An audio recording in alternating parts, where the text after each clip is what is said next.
Yes, hi everyone. I'm going to introduce Dr. Neil RZEPKOWSKI, and I've known Neil for many, many years.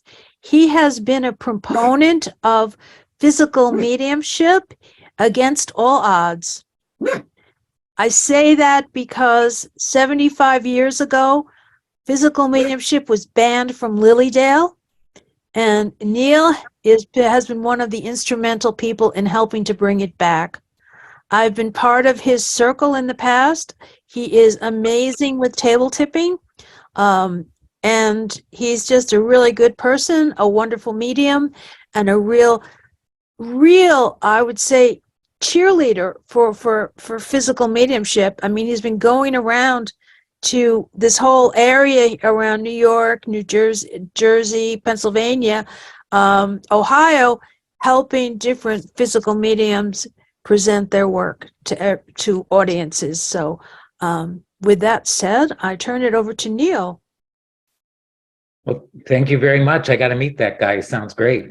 So, like attracts like. So even though Hyacinth said she's not a healer, we all are healers. So we'll all send healing to Karen Jarvie. Actually, before I start, I'll jump around. Part of it, we wanted to, of course, emphasize Native American spirituality, which has physical phenomena in it, as well as the Germans and the English and, all of those traditional spiritualists. But the Native Americans were, in a way, spiritualist without calling themselves spiritualist. When we come to religions tend to make rules, and religions are somebody once said religions are for people who are afraid to go to hell. Spirituality is for those who have been there. Some of you recognize that. Anyway, with the Native Americans, they have certain ceremonies where they are crying for a vision, which is called ambleche in the Lakota language. They go out, they fast, they pray for guidance. And during that guidance, they increase their psychic awareness and their spiritual awareness. With Karen Jarvie in mind, I'd like to do a healing song, which was given to me during one of my vision quests. Actually, the leader of the vision quest who put me out praying and fasting said, "You have to come up with your own song." I said, "Okay, does it have to be in Lakota?" He said, "Yes." I thought, oh my God, how am I going to find that out? So I prayed about it, and the spirits gave me a song. And the English version, which I'm going to sing to you, and I'd like you to just kind of meditate to begin this discussion. It says, Tunkashila, the great spirit or grandfather, Duewa, a certain somebody, meaning you, Wapieshicha, they wanted to help, they wanted to be a healer. Chaheun Wawokie Chilo, because they wanted to help. Tunkashila, grandfather, Onshiolapo, help and be compassionate on us. So that's what the song says in Lakota. And I'd just like you to kind of relax, listen to the song, and as you're doing it, remember that the Great Spirit chose you, a certain somebody, to be a healer. And we ask that the Great Spirit have compassion on all of us. And as we listen to that song, and I'll do it through twice, just send healing to Karen and to whoever else comes to mind during that song.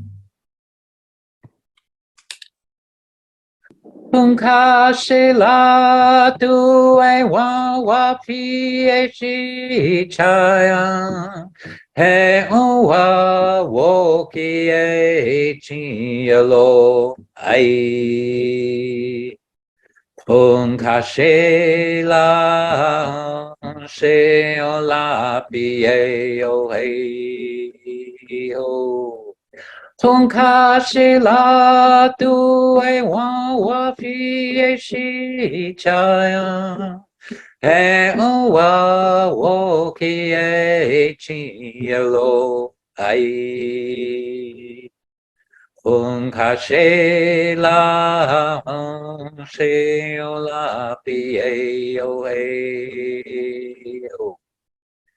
So the spirits gave me that song because I had to find. According to my mentor who put me out, he said, "You got to find your song for healing." So I did. So thank you to the spirits. And that's a little bit about how Native American spirituality works. I know several medicine men, mainly from the Lakota Sioux tribe, which is the western band of Sioux Indians, which live in the state of South Dakota on the plains. They're the buffalo hunters and those type of tribe that was in that movie. If some of you saw the movie Dances with Wolves, it depicted that particular language in that particular tribe.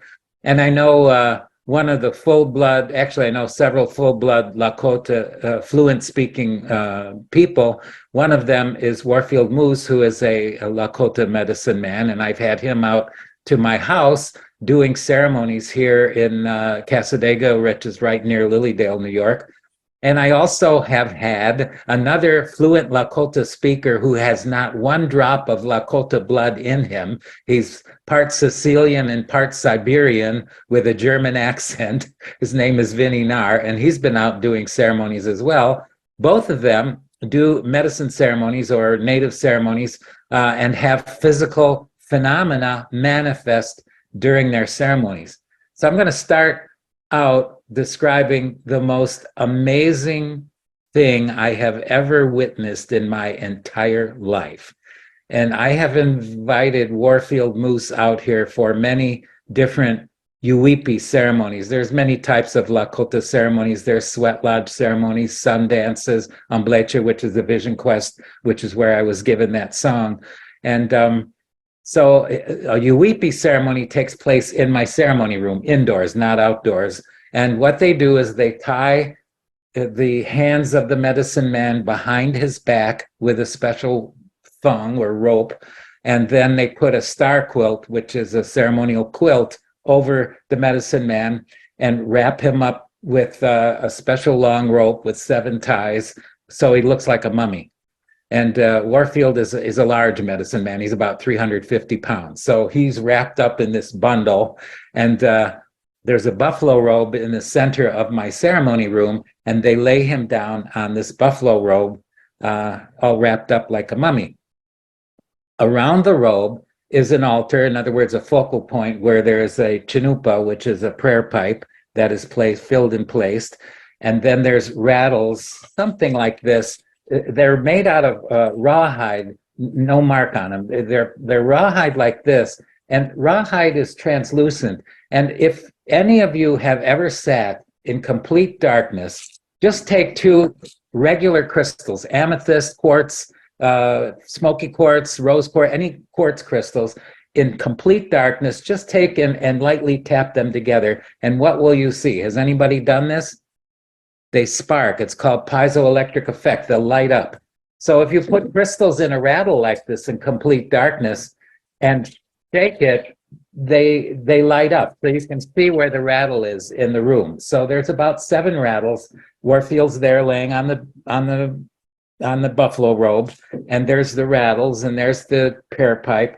Around the outside of the buffalo robe are little packets called prayer packets or prayer ties in Lakota Chanlipata, and they contain prayers, and there's 405 of them on a string all around, delineating the perimeter of this sacred space that Warfield is tied up in.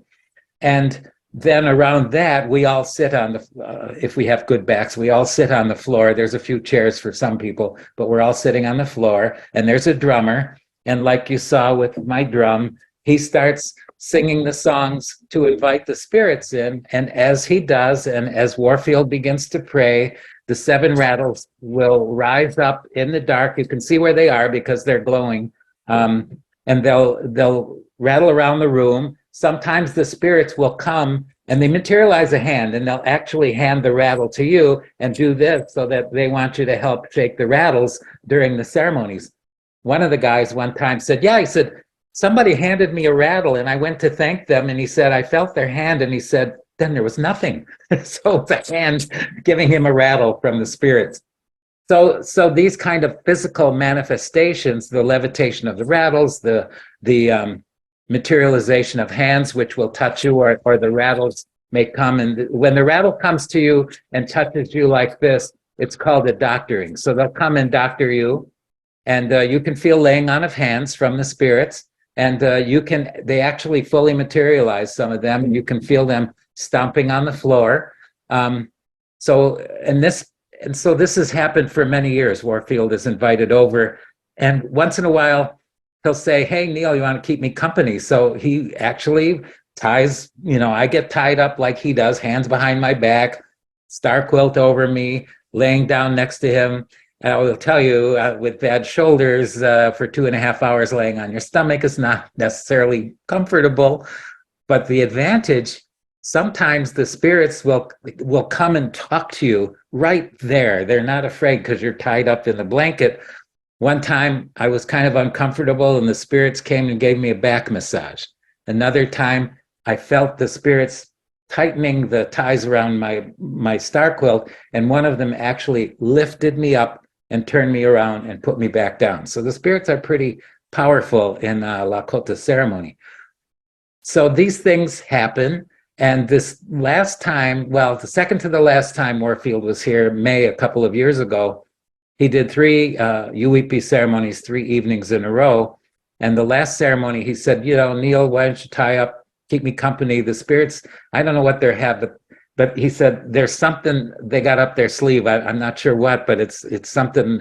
I'm a little nervous. I don't know what they're going to do. So I said, yeah, I'll keep you company. So they tied me up in the bundle, and I'm laying next to Warfield, 350 pounds. So I obviously could easily feel where he was laying next to me on the buffalo robe. And I always lock my house for the ceremonies. And if those of you who have been in my ceremony room know that there's 2 doors to the room. One is completely blacked out. The other is open for people to come and go. And of course, I lock both doors. So during this particular ceremony, I knew that the rattles were flying around because I could hear them. Of course, I can't see anything because I'm wrapped up in the blanket. And I feel the spirits dancing around. I hear the rattles. The drummer's drumming quite loudly. Some people know the ceremonial songs, so they're joining in loudly. And over the noise, I hear knocks on both ceremony doors at the same time. And I'm going, who got in the house? I locked the doors. 2 people must be here. So I rolled over, after this continued, I rolled over to tell Warfield somebody must have gotten in the house. Well, I rolled over and I rolled over, and Warfield, 350 pounds of him, wasn't there. So I yelled out, stop the music, Warfield is not here. It turns out his spirit, Iktomizi, which means yellow spider, was knocking on one of the doors, and he was knocking on the other door to get back in my ceremony room. He went through solid walls into my kitchen in his underwear. They left his blanket wrapped up there and wrapped him, took his body and his shorts, put him in my kitchen, and he was knocking on the door to get back in. So we opened the door and we went, Warfield, 14 of us witnessed this. This is the most amazing thing I have seen in my entire life. Talk about teleportation or whatever you want to call it. It was just incredible. And another more recent UEP ceremony, the Warfield said, spirits got a trick up their sleeve. We'll see what it is. So the men went on one side of the room and the women on the other. And there was one particular man way on the end who his former girlfriend was there. And of course, they didn't quite, have a good vibe, but they both showed up at the same ceremony. So what happened was during the ceremony, and it's dark, Warfield said, the spirits want everybody to just stand up where you are in the dark and stay still, and they're going to give everybody a doctoring. So when the healing song was sung, the spirit came around and laid hands and doctored everybody in the room. They stood up in their place, and then Warfield said, okay, everybody sit back down. Well, the Bob, the guy that had the girlfriend problems there, said, wait a minute. He says, my feet are on top of the tobacco ties. Remember those things I said that kind of outlined the buffalo altar, the buffalo robe where Warfield is sitting. He says, my feet are on there's tobacco ties. There's nowhere near me tobacco ties. Where am I? His former girlfriend goes, you're in front of me. He goes, oh, geez. So somehow, without feeling any transportation, he moved 11 places around the circle and was in front of his girlfriend in the dark. So he had to grab the hand of now her husband and to be led back to where he was sitting originally, which actually caused a peace between all of them. So it was kind of interesting how spirit worked it out. But at the end of the ceremony, Warfield goes to me, "Did you see what the spirits did?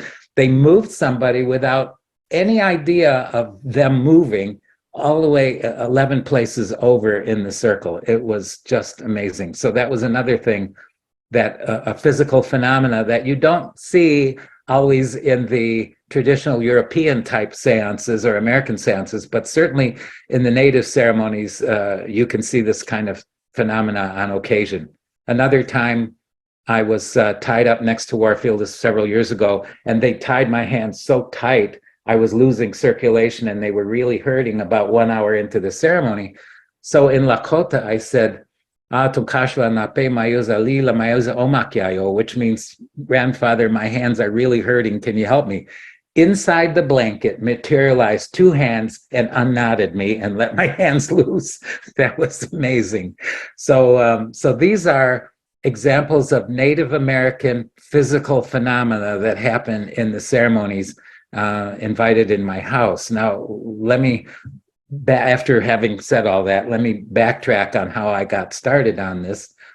When I was a teenager, actually when I was a young boy, my father used to take us kids fishing on a lake called Cassadaga Lake, and Lilydale, of course, is on Cassadaga Lake. And I said to him, "Hey, what are those little cute houses over there?" And he says, "Oh," he said, "that's Lilydale. Don't go there. They're all nuts." So of course, in high school, I had to go check it out. So I went to Lilydale, and I got my first reading from a man, which was Mr. Bartlett, and he gave me, I was in high school, he gave me a reading, said I would end up as a doctor, which I wasn't planning to do, and also gave my uncle by Frank his name, his description, and I thought, oh my gosh, here is proof that there is something beyond death that is practical that this guy can do. And if he's a human being and can do it, I should be able to learn how to do it, or it's a cool trick and I still want to learn how to do it. So I learned how to do that in college and in medical school. And in my unfoldment, I learned, yeah, I can do mental mediumship. And it's, you've all had probably readings here, where the medium brings through evidential things from your spirits. But not everybody, it comes through the medium's mind. It's called mental mediumship. Nobody else in the area can witness it, including the person you're reading for. She doesn't know that. She can't see your mother or hear, but there's evidence given through the mental messages that the medium gets. So the other phase of mediumship, as you all know, is physical mediumship, where everybody sees the manifestations of spirit. In the native ceremonies, everybody sees the rattles move. Everybody can feel the spirit hands materialize. Everybody witnesses what happens in that room and witnesses Warfield disappear into my kitchen. Everybody sees that, demonstrating the amazing power of spirit. Now, interestingly enough, when Warfield walked back into the ceremony room, he said, he says, spirits didn't do that just to have fun and demonstrate, look, Ma, what we can do. They did this to show that if they can do that in the ceremony, then they can listen to your healing prayers and answer them. That's the real reason that they did that, to prove to you that they're real, that they have effects, and they can answer your prayers. So physical mediumship has advantages. In some people, they need physical evidence that the spirits can have action on the physical universe. Because of that, the emphasis on physical mediumship isn't necessarily on evidence of continuity of life from a loved one. It's evidence of the effect that spirits can have on the physical matter. And I think that would be the purpose of physical mediumship. So I became interested in that as a teenager and going to college and going to Lilydale. And I started off and on various physical phenomena development groups, because I was told, you sit in a group for the purpose of physical phenomena to develop it. Well, I heard about it, read about it, and Lilydale, I was there for 40 years in different groups, helping with physical phenomena, and occasionally there'd be a little tap on the table or a little rattle, in a tiny rattle sound in the room, but nothing really struck me as being, oh wow, this is physical. So I thought, by golly, it's got to exist. I've tried 40 years in Lilydale. I'm going to go find it. So I went on the internet and I found two physical mediums in Montcabiral, France, from England, Kevin and Tom, and they were doing physical phenomena. So I decided, well, by golly, I'm going to see this if it's the last thing I do in spiritualism. So I flew over to Montcabiral, France, to witness physical phenomena with these two mediums, and there were a couple other guest mediums there that I met. And for the first time, I saw the table float up. I saw the trumpet float around. I heard voices coming from the trumpet, and I knew it wasn't fake. So it was amazing. And from that, I heard about other physical seances in England, and I invited Kai Mugi. I met him in Spain for physical phenomena. So I was seeing all this stuff in Europe. I get back to Lilydale, and one of my friends said, hey, we're having a little home circle over at the Fred and Lita Buttles. They do table tipping. So I went over there, and they had the impression to take two lower parts of a seance trumpet and put it on the table. They closed the drapes so it was subdued light. It was evening, but it wasn't completely dark. And we did the table tipping, and then all by itself, the table's quiet. There goes the trumpet all the way across the table. Everybody saw it in the subdued light, and I thought, oh, 40 years, I didn't see a thing. I go over to Europe and finally get started. Now I see it in Lilydale. So I started more physical phenomena circles, and Sue Barnes, who introduced me, was part of a circle for quite a few years. And we finally, after many years of meeting regularly, got that table to move and actually eventually levitate. And there's actually, if you go on Zoom, and under the question or search bar on Zoom, if you put in harmonic fellowship of light, you will see a table tipping demonstration of complete levitation of the table outside in broad daylight on my deck at my house. It's it's kind of like a long film. It's like 8 minutes, but if you go to 4 minutes and 20 seconds, you'll be able to see this complete levitation of this table that we were working with. And so it took place, it started to develop in darkness. And of course, we have a lot of controversy about why you need darkness in a seance, but it's like a seed. Some seeds need darkness to sprout. But after we got going with the table, we found out that it didn't matter whether you were in the light or the dark. It just levitated. So it was kind of an interesting experience. Okay, so that's a background, and continued. I met the physical mediums in Europe. I started inviting them over to my house, and we've had Kai Mugi over here, and some of the American physical mediums, Michael Shane, Bill Bolt. Bill Bolt, by the way, is from Rochester, New York, and he's the most recently developed out in the public physical medium who's male. The newest female is Julie Adriani from Chicago. So we have some physical mediums developing.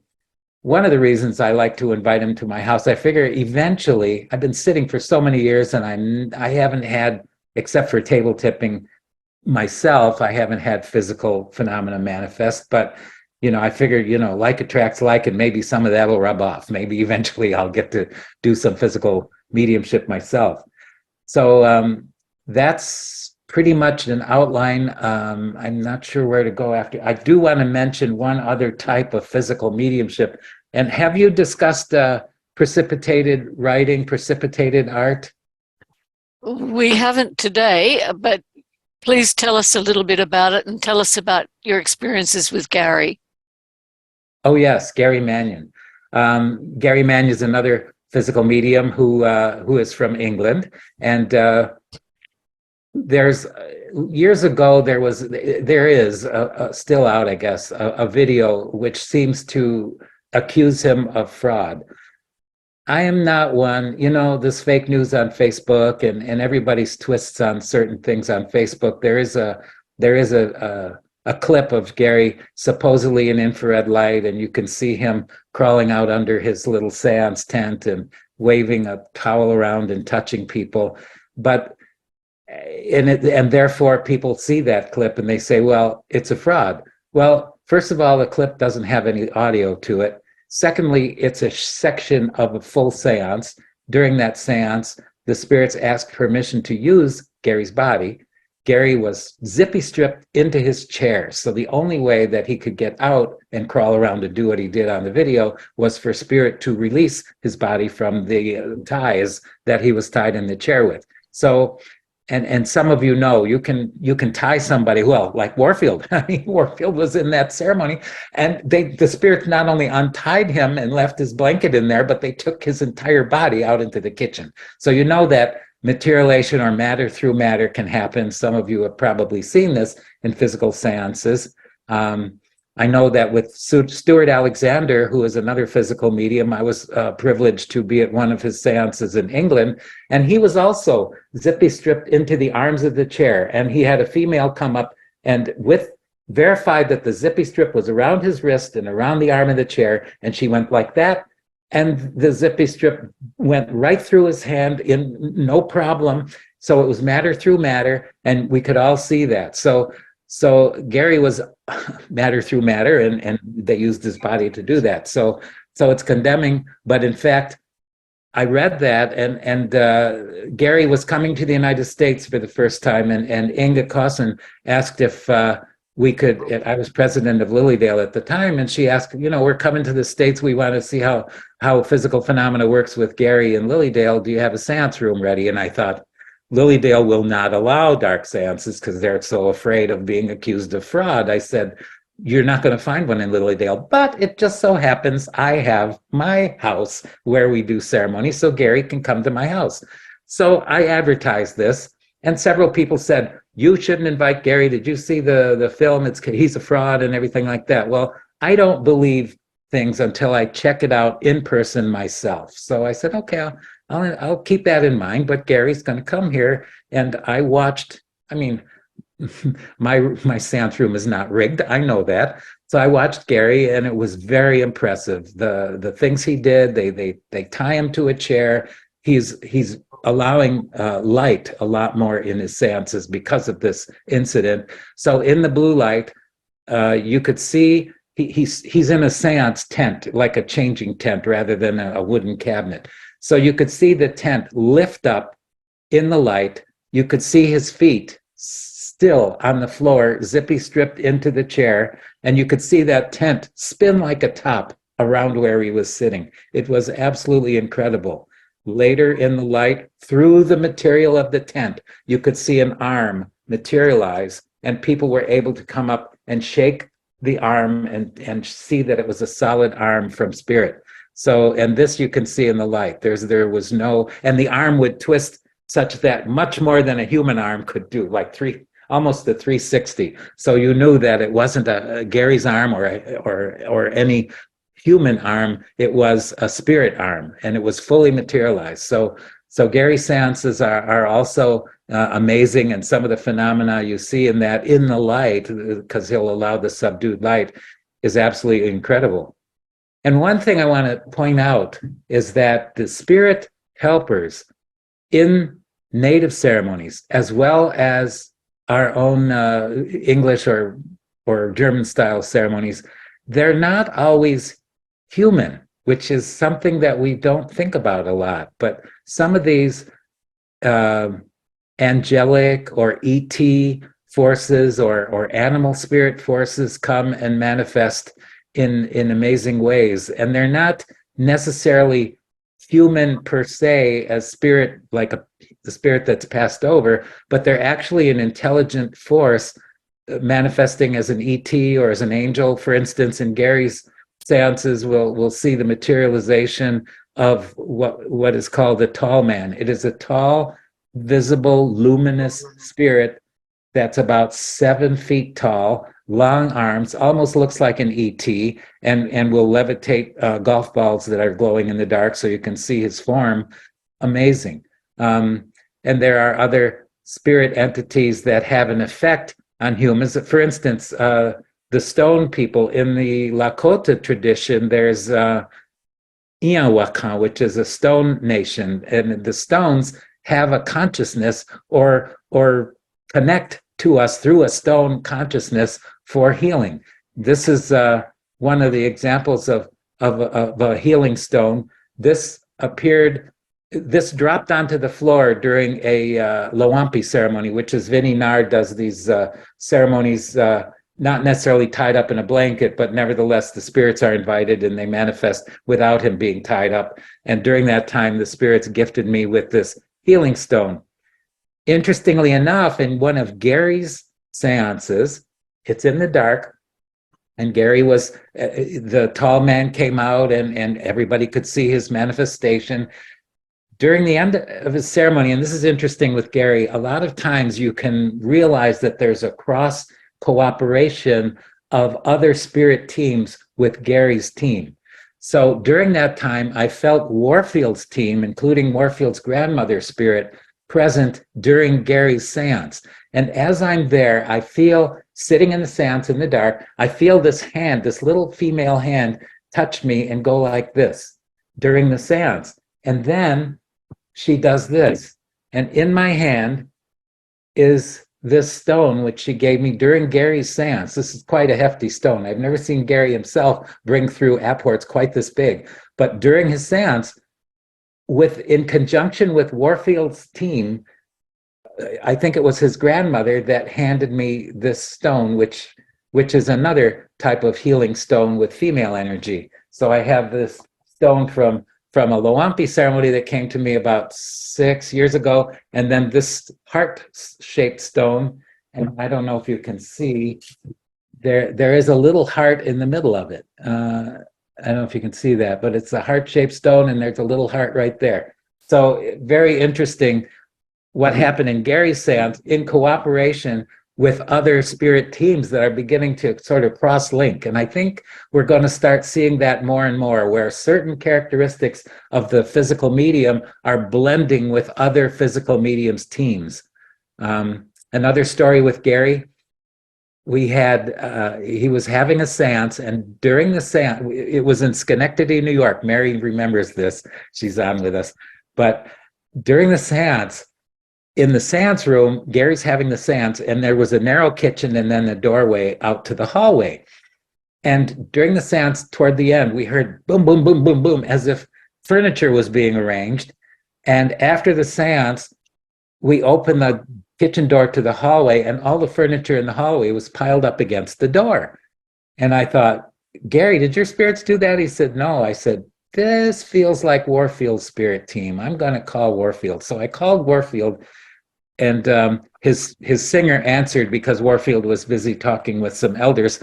So I said, the Warfield spirits were here last night and piled furniture against the door. And Shiloh goes, well, I don't know. Warfield said to tell you what happened to us last night. He said we were in a ceremony with a Uipi ceremony with 80 people. A lot of them were Christians. And as a joke, the spirits took furniture and piled it against the door so they couldn't leave. So there was a signature of Warfield's mischievous spirits doing something during one of Gary's seances. And I could give you all kinds of experiences like that, but I think I'm probably over my time talking, and we should open it to questions. So I'll shut up and listen for questions. Thank you, Neil. That was really good. Very believable. Why was the medium placed on his stomach and not the back? I don't know. It's always been on the stomach. It's kind of uncomfortable. The back would have probably been an easier thing. Not sure about that, but that's how I've always witnessed the Uipi ceremonies. And I mean, he's not the only one. Warfield, I've witnessed them with Vinnie Nar and also with Lessert Moore, and they're always put on their stomach. I'm not sure why that is. I guess I can ask the spirits. Right. Okay, you do that. Those rattles that you placed on the floor around the medium, now, what made them luminous if they weren't being moved at the first time, at the beginning? They're not luminous until they're shaken. So when they shake, you can see them. When they're not shaking, you don't see them. Right. So the spirits actually moved them. You mean? Oh, yes. Yeah. Yes. Oh, Yes, that's the spirits, amazing. the spirits will seven, and they'll go so rapidly around the room, from one side of the room to the other, so rapidly, impossible for a human to do it that rapidly. That's incredible. Have you had those healing stones analyzed to see where they come from or what they're made of? Or No, they just look like probably a type of fine-grained sandstone. I think they're grayish. The one stone that I had, the round one, it was grayish to begin with, but then the spirit said to paint it reddish, so I paint it with vermilion and mixed with bear grease once a year, and it's called Ianchetia, which means stone painted red. That's what they decided to call it. There was, oh, by the way, I forgot to mention, this was an eagle bone whistle, which was a gift from Spirit, dropped into my lap during one of the seances actually from a Siberian spirit medicine man. I was just, first of all, it's fascinating. I love hearing this. And my question would be, it sounds like you're going to lots of these physical seances. I'm wondering how we can find out more about them. You can email me. I have an email list. I send out any physical seances I'm aware of. I send out a notice. Just email me at docneal, DOCNEAL, at Mac, like the computer, MAC.com, and I'll put you on my email list. And I post it on Facebook. There's with Sue Barnes, in conjunction with Sue Barnes, from June 18th to June 23rd, there are at least 8 or 9 seances going on at my house. And then in August, they're going on at my house from Bill Bolt. So, and then there, of course, Tom Newman in Santa Fe, New Mexico, has Bill Bolt going out there, as well as he brings David Thompson over for seances at his place. So he's got physical seances out in Santa Fe, New Mexico. When I'm aware of them, I send that news out, plus my own news. So Okay. Keep up with my email. Yes, hi. I just wanted to make a quick comment. About a year and a half ago, I was lucky enough to go to Gary's house and witness one of these seances with Gary Mannion. And everything that Neil was saying, I saw. I saw the tent spin around. I saw when the tent rose up and his feet were still there. I tested the cables myself. There's no way you could get out of them. I witnessed the hand manifesting itself out of the tent, and I was one of the ones that was able to go over there and touch the hand. So if anybody gets a chance, that made me a believer for sure. Thank you. Thank you for sharing. Hi, Neil. I'd love to hear you speak. Thank you for your words today. And I too want to share that I was there with Warfield Moose. I was one of the participants. I was in the Luipi, and literally the circle that is around the center, the medicine man, is so tight that there's no way for Warfield Moose to get by us without us feeling him.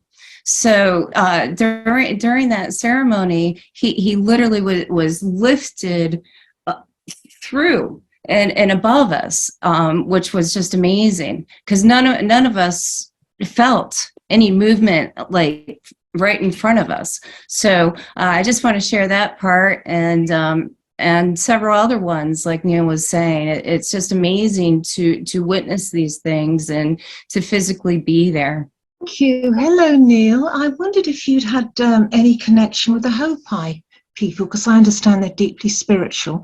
I was interested in something they call the blue star Kachina, which apparently the return of that will signify huge changes to the earth. Yeah, that's correct. With the Hopi prophecies, the blue star Kachina is to return.